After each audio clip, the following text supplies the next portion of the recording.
8 Butterfly, the code, the brand, the lifestyle.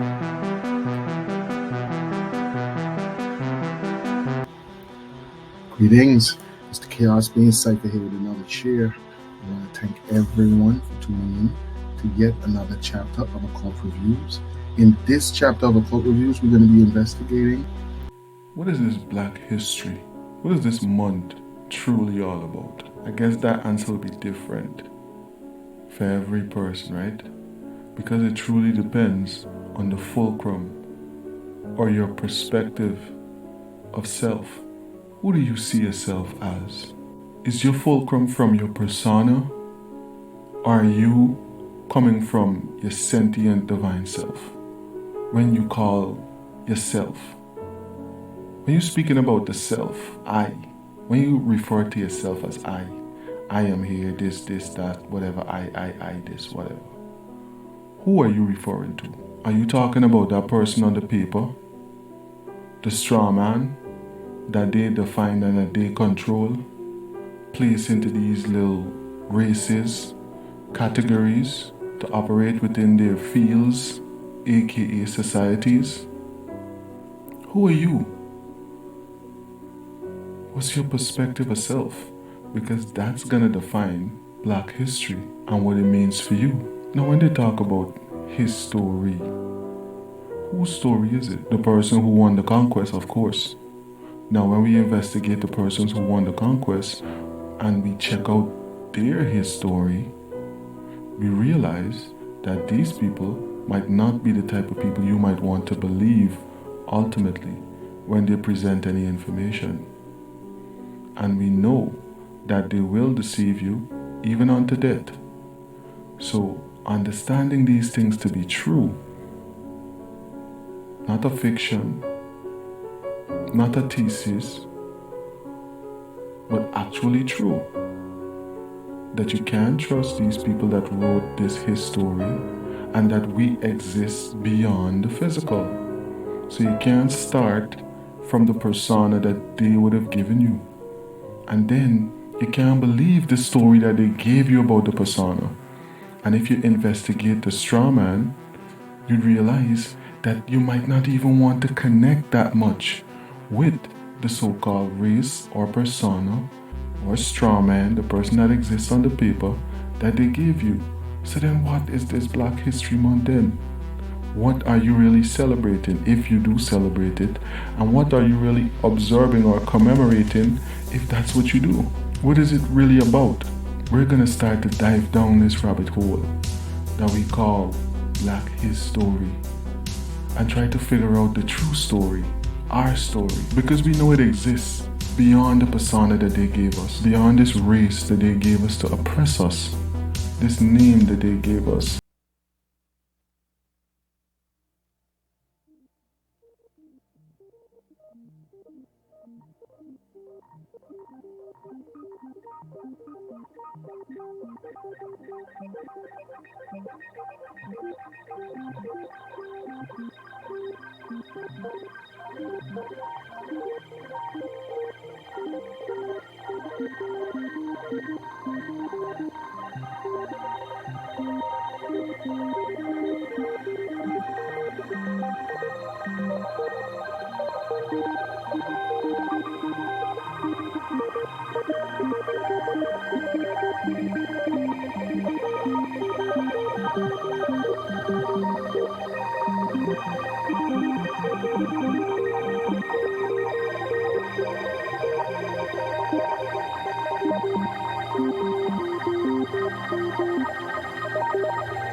Self? Do you even know who that self is? Or are you still listening to his story? The stories that you were told, the stories of belittlement, the stories of poverty, the stories of stress, the stories of plunder and frustration, so much so that the number one, if not one of the most highest ranked illnesses that takes out the black man in this world is problems with the prostate caused from stress. Stress, because we don't understand ultimately our divine present experience. Who are you? What's your history? What's your legacy? What's your true story?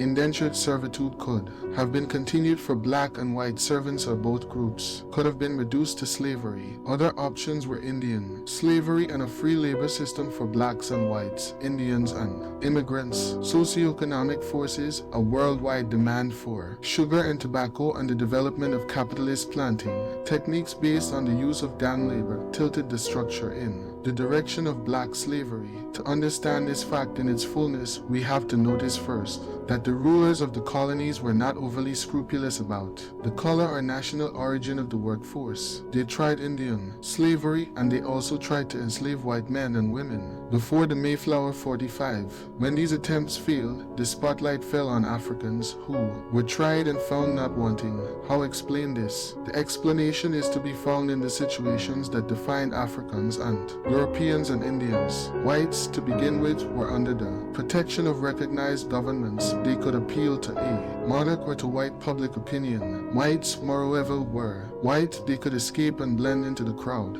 Indians, too, could escape. They knew the country and their brothers were only a hill or a forest away. The white rulers of the colonies also said, and apparently believed, that Indians tended to sicken and die under conditions of slavery. Africans, from the standpoint of the colonial ruling class, did. not of these disadvantages. They were strong, one African, the Spanish said, was worth 4 Indians. They were inexpensive, the same money that would buy an Irish or English servant for 7 years would buy an African for life.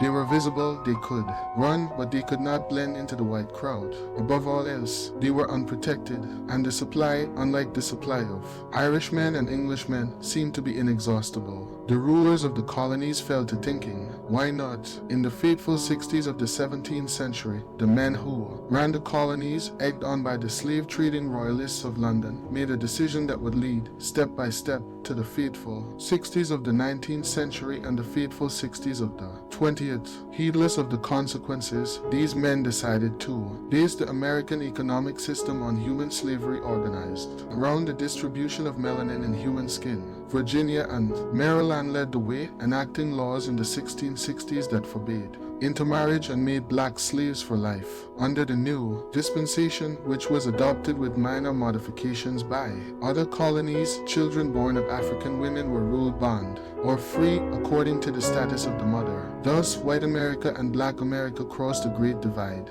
and white America, finding itself on the other side of that divide, found it necessary almost immediately to take 2 additional steps. The first was the creation of an ideology of racism that justified the subordination of blacks. The second, flowing with and out of the first, was the destruction of the bonds of community between black and white servants who constituted the majority of the population. Who was responsible for this policy? The planters, the aristocrats, the parsons, the lawyers, the founding fathers, the good people. They sowed the seeds of the bitter harvest in a painful and protracted separation movement, which continued for more than a century. Astonishingly enough, the first rationalization for this policy was religion. Africans, it was said, were good material for slavery because they were heathens. The limitations of this ideology were obvious to almost everyone. It was not permanent. People could become Christians, since many black immigrants were already Christians, and since many more became Christians in the colonies, planters and planter ideologists set about to find a more enduring mark, something that could not be changed.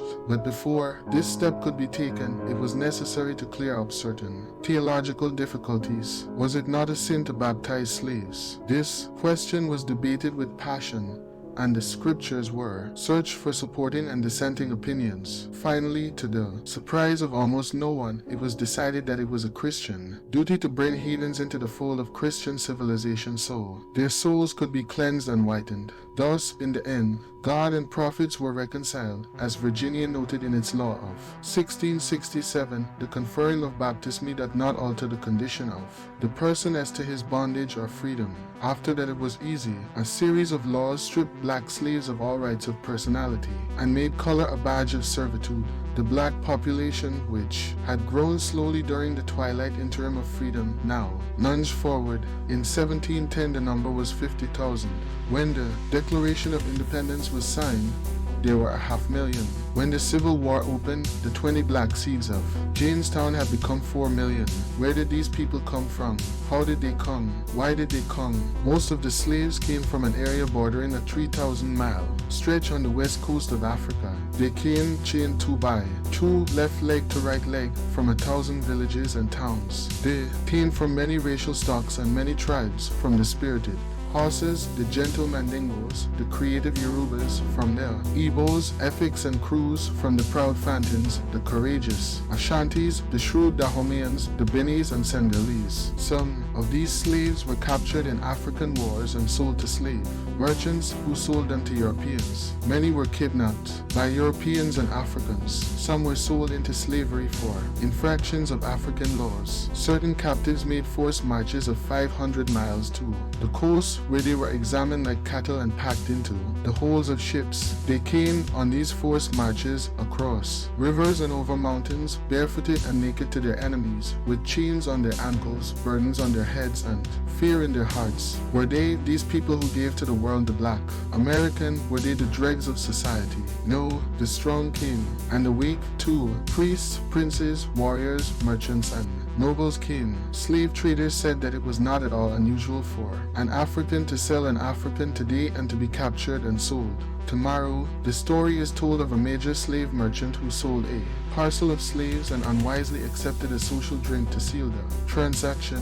One drink led to another and to America. The slave merchant woke up the next morning with a hangover and a brand on his chest. He was in the hold of a slave ship with his victims, and over him stood the captain, laughing to beat the band. This story underlines a rather obvious fact. Africans as well as Europeans were involved in the slave trade.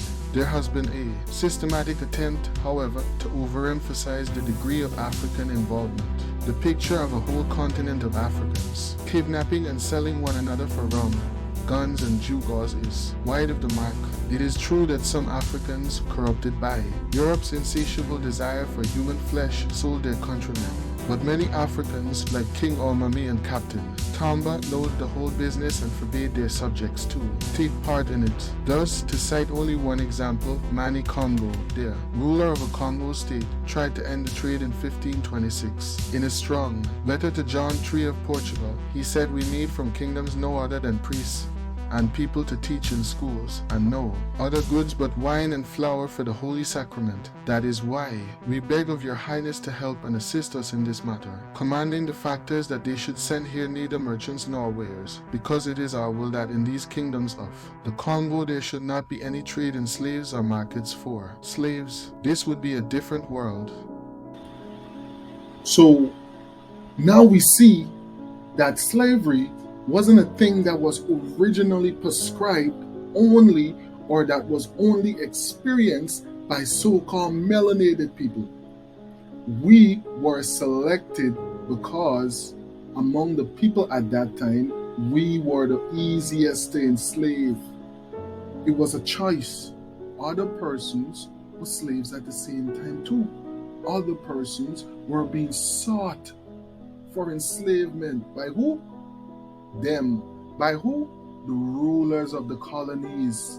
Who are the rulers of these colonies? British East India Company. Who are the rulers of these colonies? British West Indian Company. Who are the rulers of these colonies even now? These companies have been renamed, redrafted, and restructured so that you won't figure it out. But know that slavery is not only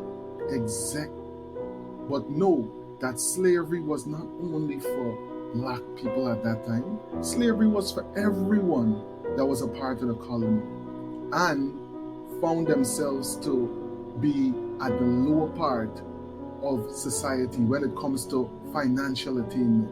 Slavery wasn't only a black thing, and found themselves. We were the most passive. We were the most unprotected group of people at that time. We had few affiliates, and guess what? Our heavily melanated skin made us stick out, stand aside from all the other groups at that time, so we couldn't blend in. And it took a whole century, 100 years of people born, dying, and growing up in separation, in systems to destroy the unity between black and white at that time. If they took 100 years doing that, how much years they're taking in unity? And how many years they're going to take to continue that 100 years that they already invested? His story and the true story. His story and our story. His story, and then there's the black story, the real story that we still experience today. Ask yourself, what are you celebrating in this month, this February, this shortest month of the year, this coldest month of the year that we know as so-called Black History Month? Thanks again for watching. This is the KHAOS Being Cypher, here with another share, and I'll definitely catch you in the next one. Do remember to like, subscribe, and leave your comments down below. To the Mercedes experience. Hell, I don't even know if I can handle it for y'all. I